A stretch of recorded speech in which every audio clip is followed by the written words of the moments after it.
de libro por libro del Antiguo. En este vamos a concluir con la última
un líder de la ciudad que estaba comprometido con preservar y enseñar la palabra de Dios. Posiblemente pudo haber sido un sacerdote, pero eso no lo sabemos porque la Biblia no nos lo dice. Fecha en que se escribe: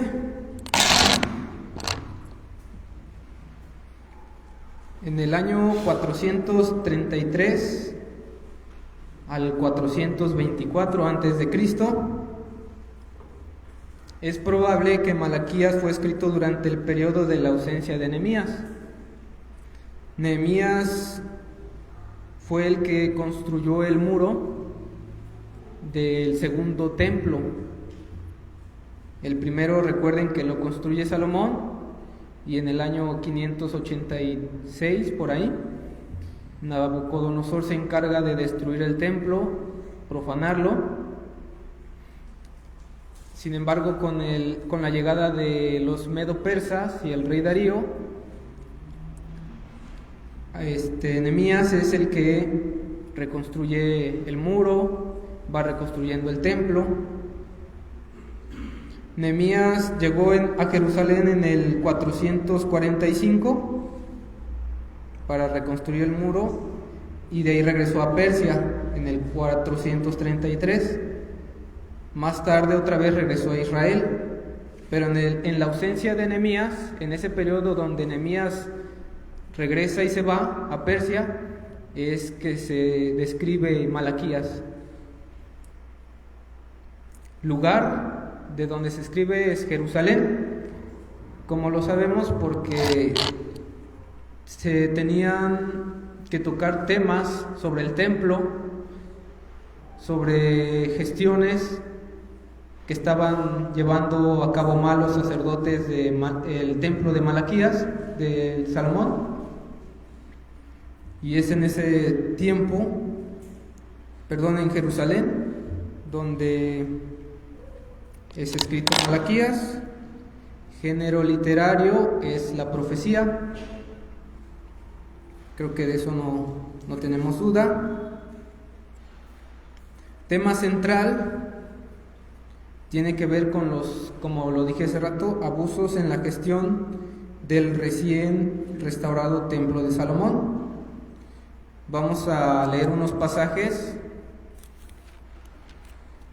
acerca de unos de los pocos problemas que estaban surgiendo ahí en el templo. Vayan conmigo al capítulo 1. Vamos a leer del 7 al 8.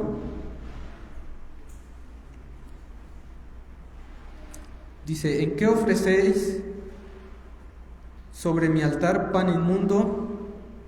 Del 6, para que le entendamos. El hijo honra al padre y el siervo a su señor. Si pues soy yo padre, ¿dónde está mi honra? Y si soy señor, ¿dónde está mi temor? dice el Señor de los ejércitos a vosotros, oh sacerdotes que menospreciáis mi nombre y decís, ¿en qué hemos menospreciado tu nombre? En que ofrecéis sobre mi altar pan inmundo y dijisteis, ¿en qué te hemos deshonrado? En que pensáis que la mesa de Jehová es despreciable. Y cuando ofrecéis el animal ciego para el sacrificio, ¿no es malo? Asimismo, cuando ofrecéis al cojo o el enfermo, ¿no es malo? Preséntalo pues a tu príncipe, ¿acaso no se agrada de ti? ¿O le serás acepto? Dice el Señor de los ejércitos. En primer lugar, lo que tenemos es un menosprecio sobre el sacrificio en el templo de Dios, del Señor. Más adelante, si seguimos leyendo, es el 2:8, capítulo 2:8, hablando de los mismos sacerdotes,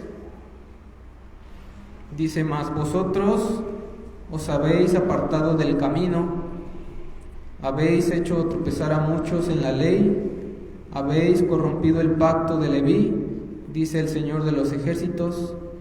Por tanto, yo también os he hecho viles y bajos ante todo el pueblo, así como vosotros no habéis guardado mis caminos, y en la ley hacéis acepción de personas.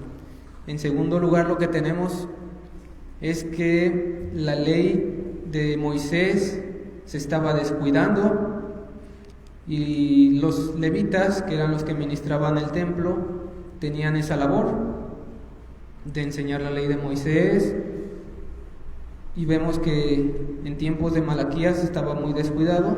Estos vestigios ya también se habían visto antes, no era la primera vez. Seguimos leyendo el 3:8, y este pasaje es el polémico de las ofrendas, de los diezmos, que se le da muchas veces mucho peso y también una mala interpretación. 3:8 dice: robará el hombre a Dios, pues vosotros me habéis robado. Y dijisteis, ¿en qué te hemos robado? En vuestros diezmos y ofrendas. Malditos sois con maldición, porque vosotros, la nación toda, me habéis robado. En tercer lugar, lo que tenemos es la ausencia de los diezmos, de las ofrendas. Y aquí ojo, porque las ofrendas, los diezmos, antes no eran dinero, hermanos, eran muchos alimentos, animales. Y más adelante en el verso 11 y 12 podemos ver que la bendición que Dios da a los judíos no tiene que ver con el dinero, sino con la tierra. Miren: reprenderé también por vosotros al devorador, y no os destruirá el fruto de la tierra, ni vuestra vid en el campo será estéril, dice Jehová de los ejércitos. Y todas las naciones os dirán: bienaventurados, porque seréis tierra deseable, dice el Señor de los ejércitos.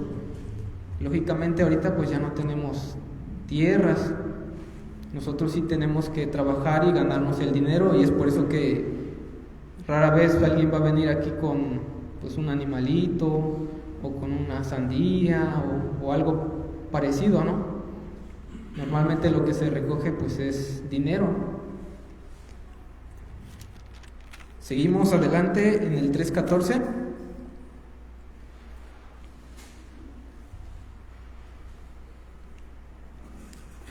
En cuarto lugar, lo que podemos ver es menosprecio en el servir a Dios.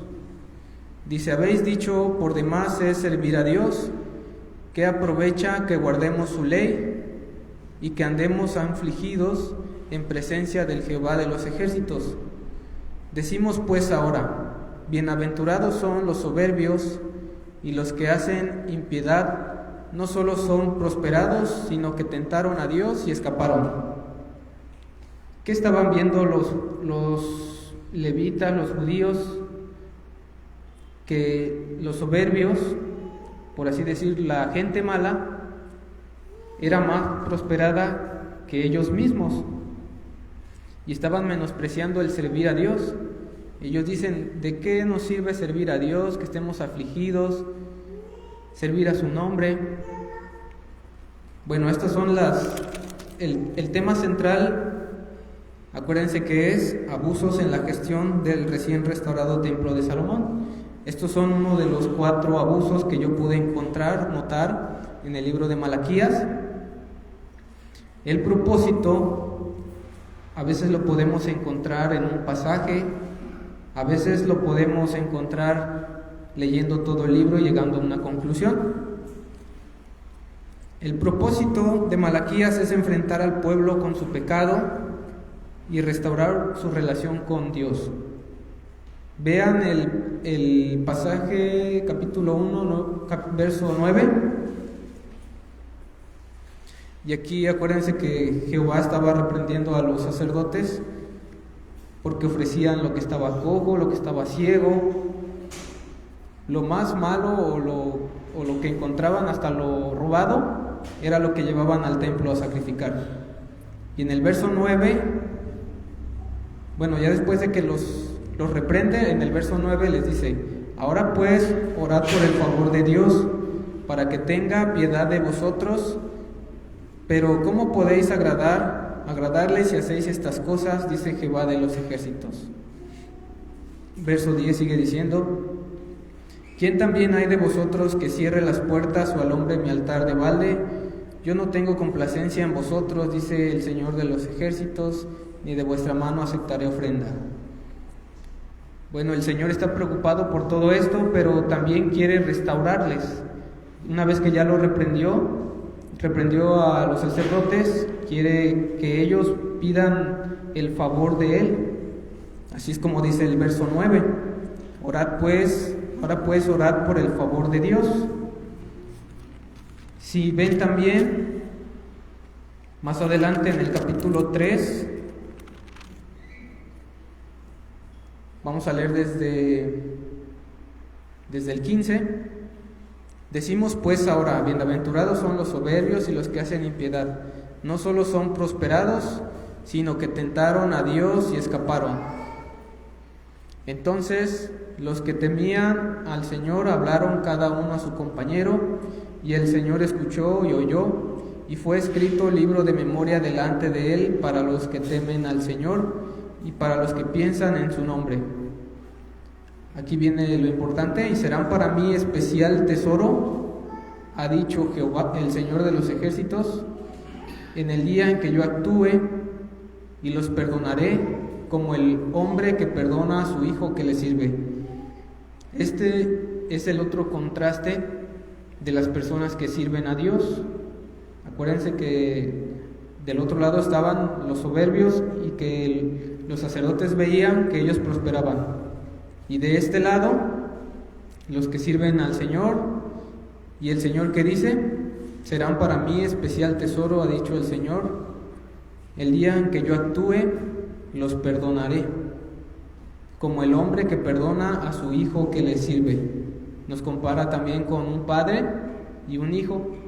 Aquel hijo que le está sirviendo a su padre, ¿qué pasa? El padre, cuando comete algo malo, le perdona, ¿no? Porque él ha estado sirviendo.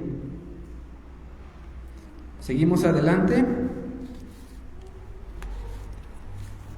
con el marco histórico o el contexto histórico, y esto no lo van a ver en pantalla, pero les voy a leer un poco de lo que pude encontrar. Dice: Esdras había regresado en el 458 a.C., seguido por Nehemías en el 445 a.C. Esdras y Ageo son otros profetas menores, y estos profetas menores profetizaron 100 años antes que Malaquías. O sea, hace 100 años después de Esdras y Ageo empezó a predicar Malaquías. Bueno, la situación del pueblo es que ellos habían sido exiliados a Babilonia por el rey Nabucodonosor y después regresan otra vez a Palestina. Tenían después de un siglo el ritual de la rutina religiosa de los judíos llevó a dureza de corazón hacia el gran amor de Dios por ellos y a una separación de su ley por parte tanto del pueblo como de los sacerdotes, como lo que les decía antes. Después de tanto tiempo sin no tener un templo, un servicio como aquí nosotros, hagan en cuenta que nosotros nos dejamos de reunir un año o años y después de eso volvemos a retomar otra vez el servicio, pues obviamente ya estamos fríos, ya no hay amor en el servicio.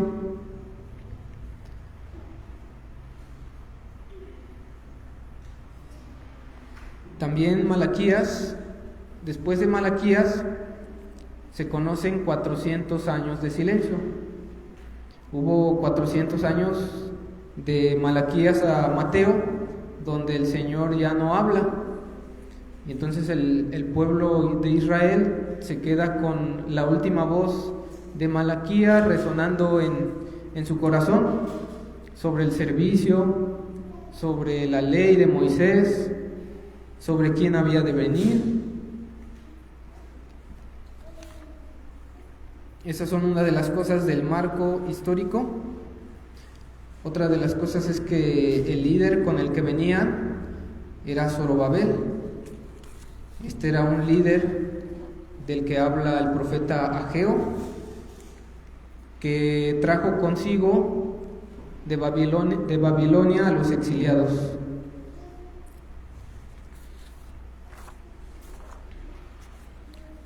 Vamos a ver la estructura de Malaquías. Esto tampoco está en pantalla, así que quiero que pongan atención, que vayamos ahí en la Biblia a Malaquías. Y la Reina Valera, bueno, creo que todos tenemos la Reina Valera ahorita, ¿no? ¿Alguien trae una diferente? ¿Américas? ¿De cuál trae? Américas. Bueno, vamos a usar la Reina Valera. ¿Tienen cómo descargarla? O creo que tienen en celular, ¿no? ¿Ah, sí? Bueno, pantalla. Bendita pantalla. Y del verso 1, capítulo 1, verso 1 al 5, la Reina Valera le va a titular Amor del Señor por Jacob. Lo que tenemos ahí del 4 al 5 es una profecía, y es una profecía mala acerca de la descendencia de Saúl, porque del verso 1 al 3 lo que tenemos es el amor del Señor, pero ya del 4 al 5 tenemos una profecía sobre la descendencia de Saúl. Obviamente yo pienso, hermanos, y es probable que también el pueblo, los sacerdotes, el pueblo de Israel ya no sentía el amor del Señor. Por eso Dios empieza de esta manera. En el verso 2 dice: yo os he amado, dice el Señor, y dijisteis: ¿en qué nos amasteis? ¿No era Esaú hermano de Jacob? Dice el Señor, y amé a Jacob. ¿Aquí en qué consiste el amor del Señor? Tenemos que leer el verso 3 para poder entender un poco más. Dice: y a Esaú aborrecí, y convertí sus montes en desolación, y abandoné su heredad para los chacales del desierto. En contraste con la palabra aquí que retumba, que dice desolación, que dice convertí y abandoné. En contraste con estas palabras, entonces, ¿cuál sería el amor del Señor? El cuidado, la preservación de su pueblo, obviamente también prosperar de su pueblo, porque Esaú, a pesar de que pues sí tuvo más descendencia, pues esa descendencia hasta la fecha no. Bueno, también los judíos, fueron humillados, pero los musulmanes, que es la descendencia de Esaú, pues dice el verso 4 al 5, que es la profecía: cuando Edom dijere, nos hemos empobrecido, pero volveremos a edificarlo a reinado, así ha dicho el Señor de los ejércitos, ellos edificarán y yo destruiré, y les llamarán territorio de impiedad, y el pueblo contra el cual Jehová está indignado para siempre. ¿Qué es lo que va a hacer la descendencia de Esaú? Va a querer levantarse, va a querer prosperar, edificarse, pero la profecía que dice que el Señor va a derribar. Sigue diciendo: y vuestros ojos lo verán y diréis, sea el Señor engrandecido más allá de los límites de Israel. Entonces, del verso 1 al 5 yo lo dejé así, no le cambié, le puse el amor del Señor por Jacob, por su pueblo. Y recuerden que del 4 al 5 es la profecía, es una profecía que lógicamente ya se cumplió sobre Esaú, sobre Edom. Vamos a seguir adelante.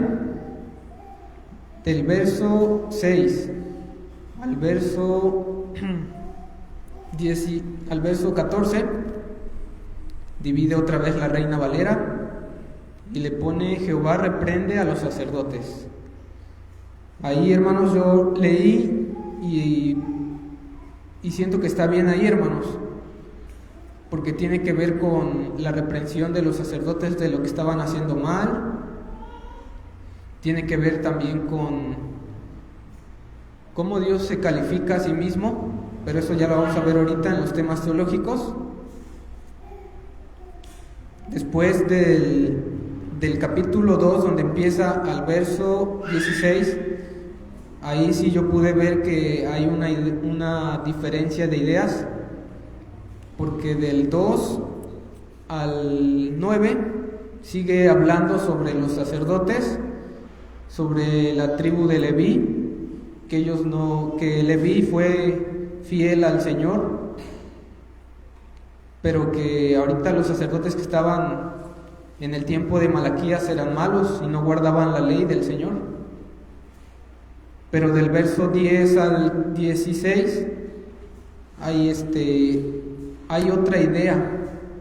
Tiene que ver con la infidelidad de Israel, pero más bien como de los hombres, porque si leemos un poco del verso, vamos a leerlo todo. Dice: ¿no tenemos todos un mismo Padre? ¿No nos ha creado un mismo Dios? ¿Por qué pues nos portamos deslealmente el uno contra el otro, profanando el pacto de nuestros padres? Prevaricó Judá, y en Israel y en Jerusalén se ha cometido abominación, porque Judá ha profanado el santuario de Jehová que él amó, y se casó con hija de Dios extranjero. Jehová cortará de las tiendas de Jacob al hombre que hiciere esto, al que vela y al que responde, y al que ofrece ofrenda a Jehová de los ejércitos. La idea es de la infidelidad. Dice que se casó con hija de Dios extraño, hablando de Judá y de Israel y de Jerusalén. Pero ya hablando del 13 al 16, va a hablar acerca de los hombres de Israel.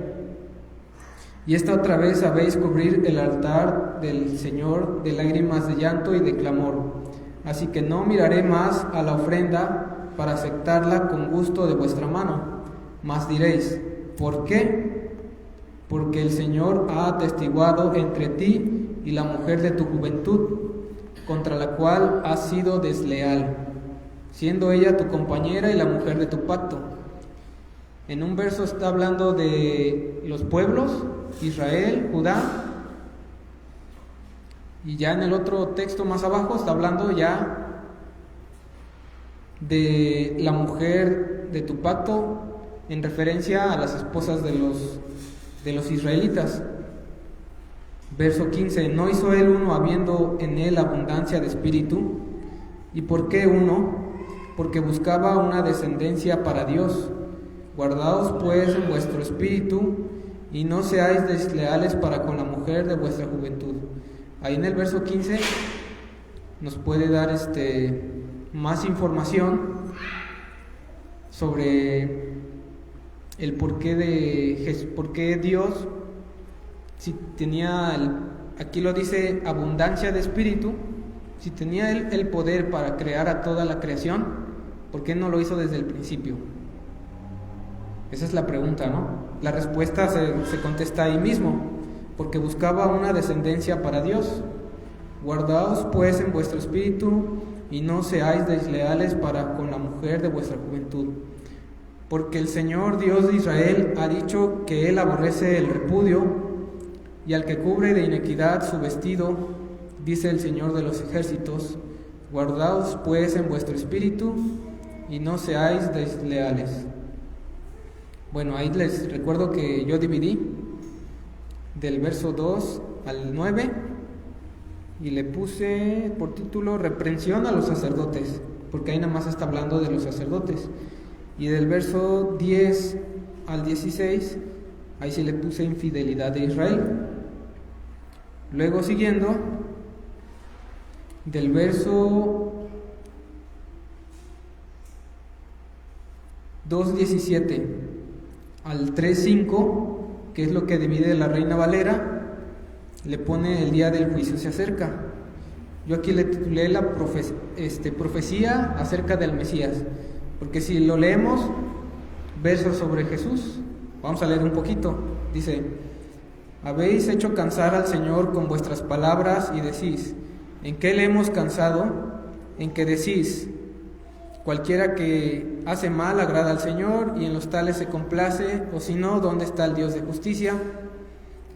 He aquí yo envío mi mensajero, el cual preparará el camino delante de mí, y vendrá súbitamente a su templo del Señor. Bueno, sigue diciendo en el 3, y se sentará para afinar y limpiar la plata. En el verso 4, y será grata a Jehová la ofrenda de Judá. Verso 5, y vendrá a vosotros. Estas son cosas que iba a hacer el Mesías en cuanto llegara. Siguiendo entonces, del 3:6 al 12, que es como lo divide también la Reina Valera, el pago de los diezmos, le pone aquí el título. Yo le puse diezmos y el fruto de los diezmos. Vamos a leerlo tantito. Dice: robará el hombre a Dios, pues vosotros me habéis robado, y dijisteis: ¿en qué te hemos robado? En vuestros diezmos y ofrendas. Malditos sois con maldición, porque vosotros, la nación toda, me habéis robado. Bueno, aquí también, ¿a quién se refiere? A la nación. Ya no está hablando hacia nosotros, porque nosotros no somos judíos. Traed todos los diezmos al alfolí, y haya alimento en mi casa, y probadme ahora en esto, dice el Señor de los ejércitos, si no, os abriré las ventanas de los cielos, y derramaré sobre vosotros bendición hasta que sobreabunde. Este es el fruto del diezmo. Reprenderé también por vosotros al devorador, y no os destruirá el fruto de la tierra, ni vuestra vid en el campo será estéril, dice el Señor. Y todas las naciones os dirán: bienaventurados, porque seréis tierra deseable, dice el Señor de los ejércitos. Ya vamos terminando de la estructura. Del verso 13 al verso 18 lo dejamos igual, y es la diferencia del justo y de los injustos, y la excelencia de los justos. Acuérdense que eso ya lo leímos. Habla sobre el menosprecio del servir a Dios, que los sacerdotes veían bien veían que prosperaban a los que eran malos, y ellos que estaban, por así decirlo, los derechos, no recibían alguna recompensa, algún fruto. Pero en el 17 es lo que leímos: serán mi especial tesoro. Y en el capítulo 4, que es el último, lo que tenemos es el advenimiento del día del Señor. Ahí yo siento que está bien ahí dividido. Dice: porque aquí viene el día ardiente como un horno, y todos los soldados y todos los que hacen maldad serán estopa. Aquel día que vendrá los abrazará, ha dicho el Señor de los ejércitos, y no les dejará ni raíz ni rama. Mas a vosotros, los que teméis mi nombre, nacerá el sol de justicia, y en sus alas traerá salvación, y saldréis y saltaréis como becerros de la manada. Hollaréis a los malos, los cuales serán ceniza bajo las plantas de vuestros pies, en el día que yo actúe, ha dicho el Señor de los ejércitos. Por último dice que recordemos la ley de Moisés, y también habla sobre el profeta Elías, que eso ya también lo hemos visto. El profeta Elías no reencarnó, más bien fue el espíritu del profeta Elías, refiriéndose al carácter de Elías, lo que él hacía, no que haya existido una reencarnación o que Elías estaba dentro del cuerpo de Juan el Bautista, ¿no? Bueno, eso en cuanto a la estructura de Malaquías. En cuanto a los temas teológicos, vamos a empezar con teología. Acuérdense que la teología es la doctrina que versa sobre Dios, sobre el ser de Dios.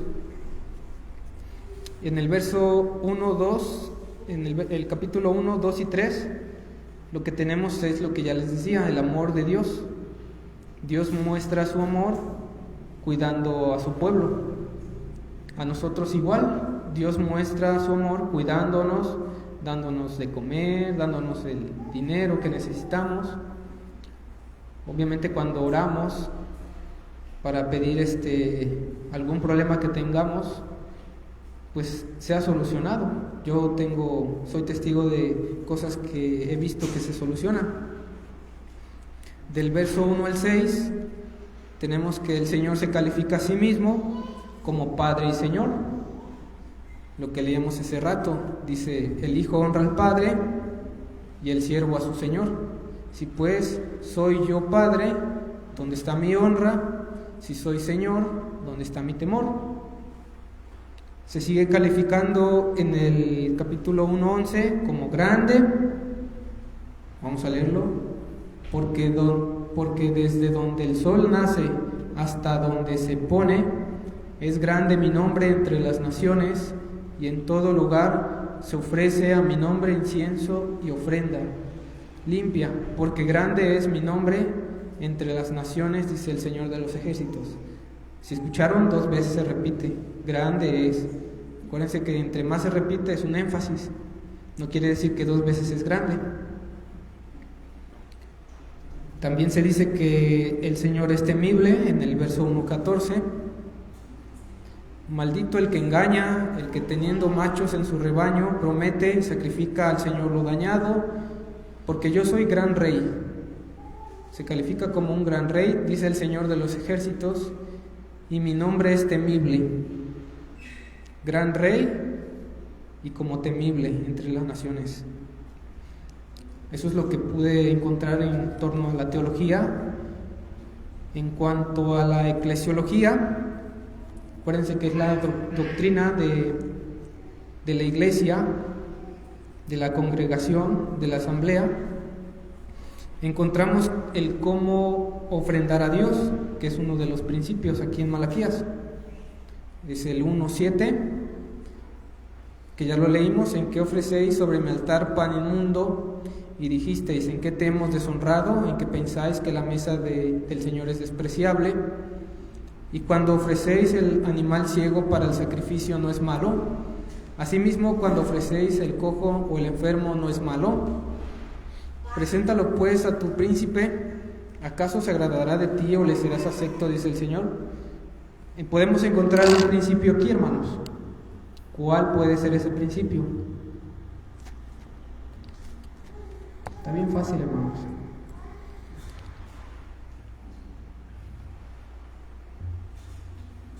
Isra ya sabe. Bueno, uno de los principios que podemos encontrar en cuanto al ofrendar a Dios es no darle lo menospreciado, lo dañado. Bueno, aquí era no darle lo dañado, no darle lo cojo, lo ciego, lo hurtado. Pero su equivalencia a nosotros, ¿cuál sería? Pues parecido a no darle lo robado, sino que trabajemos con nuestras manos, haciéndolo bien para tener que compartir con el necesitado. No darle lo que nos sobra tampoco, porque a veces puede suceder que venimos, metemos la mano y lo que caiga, ¿no? Así no funciona. Tiene que ser algo que nosotros ya en casa hayamos predestinado, ¿cómo se le puede decir? Apartado desde antes para el servicio aquí, para adorar con nuestras ofrendas. También en cuanto a la eclesiología, puede encontrar la función sacerdotal del capítulo 2:7, hablando aquí en este tiempo de los levitas, dice: porque los labios del sacerdote han de guardar la sabiduría, y de su boca el pueblo buscará la ley, porque mensajero es del Señor de los ejércitos. ¿Cuál era la función sacerdotal? Guardar la sabiduría. De su boca el pueblo buscará la ley y la sabiduría. La función del sacerdote era presentar la ley de Moisés, exhortar al pueblo, por así decirlo, y guardar sabiduría. ¿Cómo podía guardar sabiduría? Pues estudiando la ley de Moisés, los rollos, que es lo que tenían en ese tiempo. ¿Cómo se puede aplicar a nosotros? Bueno, los que estamos en la labor de la enseñanza, de la predicación, tenemos que llevar un estudio. Este estudio no nada más es de unas horas atrás, antes de la predicación, sino que son días, pueden ser incluso hasta meses, y si lo que se va a predicar es difícil de explicar, como Hebreos, ¿recuerdan? Que dice, porque hay cosas difíciles de entender, de explicar. Obviamente esas cosas llevan más estudio. Continuando entonces con los temas teológicos, pasamos a soteriología, la doctrina que tiene que ver con la salvación. El verso 1:9 dice: ahora pues, orad por el favor de Dios, para que tenga piedad de nosotros. Una de las cosas con las que podemos alcanzar el favor de Dios, obviamente, es creyendo en Jesús, y también la oración. De hecho, la vida cristiana es una vida en constante oración. Muchas veces es cuando vamos a comer, cuando vamos a dormir, cuando nos levantamos. La pregunta es: ¿cuánto tiempo pasamos en oración nosotros? Porque a veces puede pasar que se nos olvida, ¿no? O que entremos, por así decirlo, en una muerte espiritual. No hacemos oración para nada, ¿no?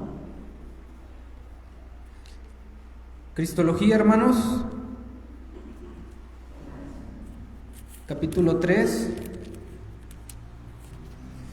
lo que leímos hace rato. He aquí yo envío mi mensajero. Este mensajero, ¿cuál es, hermanos? ¿A quién se refiere aquí cuando he aquí yo envío mi mensajero? Juan el Bautista, ¿verdad? El cual preparará el camino delante de mí. Y vendrá súbitamente a su templo el Señor, a quien vosotros buscáis, y el ángel del pacto, a quien deseáis vosotros. Acuérdense que aquí el ángel, ¿cuántas veces hay que interpretar esto a la luz de lo que dice Hebreos? ¿Cuántas veces se le llamó a Jesús ángel? Pues ninguna. Pero aquí dice ángel, ¿no? ¿Cómo podemos interpretar esto? Porque ángel en el hebreo significa mensajero. Entonces, cuando dice el ángel del pacto, a quien vosotros deseáis, está diciendo el mensajero del pacto, a quien deseáis vosotros. He aquí viene, ha dicho el Señor de los ejércitos, ¿y quién podrá soportar el tiempo de su venida? ¿O quién podrá estar en pie cuando Él se manifieste? Porque Él es como fuego purificador y como jabón de lavadores. Aquí estamos frente a un paralelismo, un lenguaje figurado, que puede ser el símil, si no me equivoco, como fuego purificador y como jabón de lavadores. Y se sentará para afinar y limpiar la plata, porque limpiará a los hijos de Leví, los afinará como a oro y como a plata, y traerán al Señor ofrenda en justicia, y será grata al Señor la ofrenda de Judá y de Jerusalén, como en los días pasados y como en los años antiguos. Y vendré a vosotros para juicio, y seré pronto testigo contra los hechiceros. 3 cosas, hermanos, que iba a hacer el Mesías. Una de ellas era purificar. ¿Lo hizo Jesús? ¿Sí? Por medio de Él somos purificados, por así decirlo. Somos limpios. Otra cosa que iba a hacer, limpiar. ¿Nos limpió? Sí. Dice que serán grata al Señor la ofrenda de Judá y Jerusalén, como en los días pasados y como en los años antiguos. Bueno, esto ya tiene más que ver con el pueblo de Israel, ya no con nosotros. Y vendré a vosotros para juicio, y seré pronto testigo contra los hechiceros y adúlteros, contra los que juran mentira, y los que defraudan en su salario al jornalero, a la viuda, al huérfano, y a los que hacen injusticia, al extranjero, no teniendo temor de mí, dice el Señor de los ejércitos. Ahí concluye lo que podríamos decirlo, la cristología, lo que puede encontrar acerca de Cristo. Y por último, la escatología.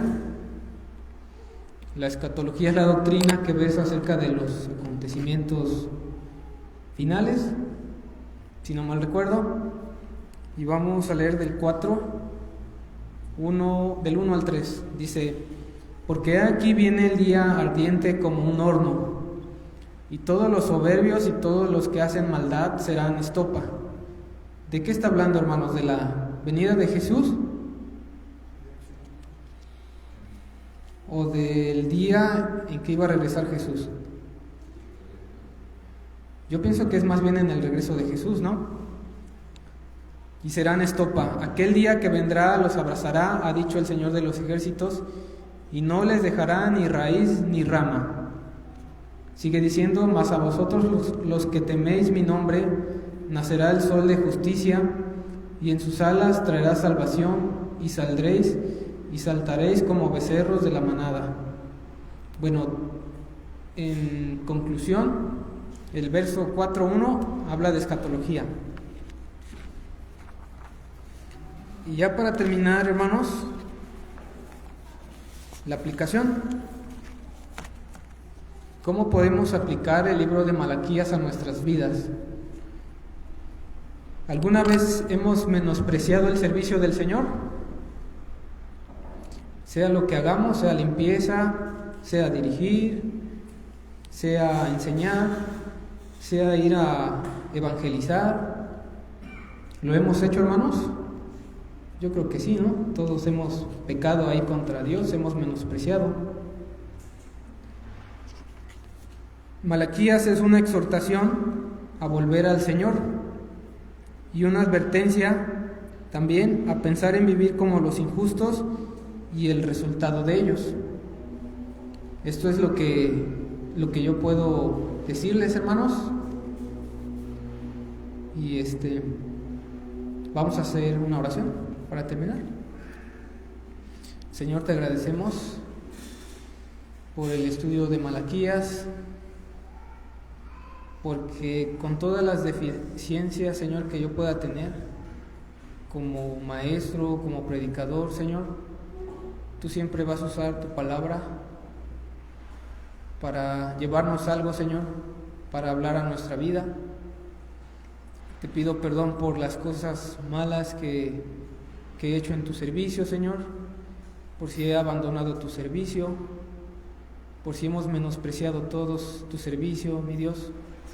Ayúdanos a volver, como dice Apocalipsis, al primer amor, las primeras horas, Señor, con aquel gozo que teníamos cuando recién creímos en la fe en Jesús. Te pido que lleves con bien a mis hermanos a sus casas, en el nombre de Cristo. Amén.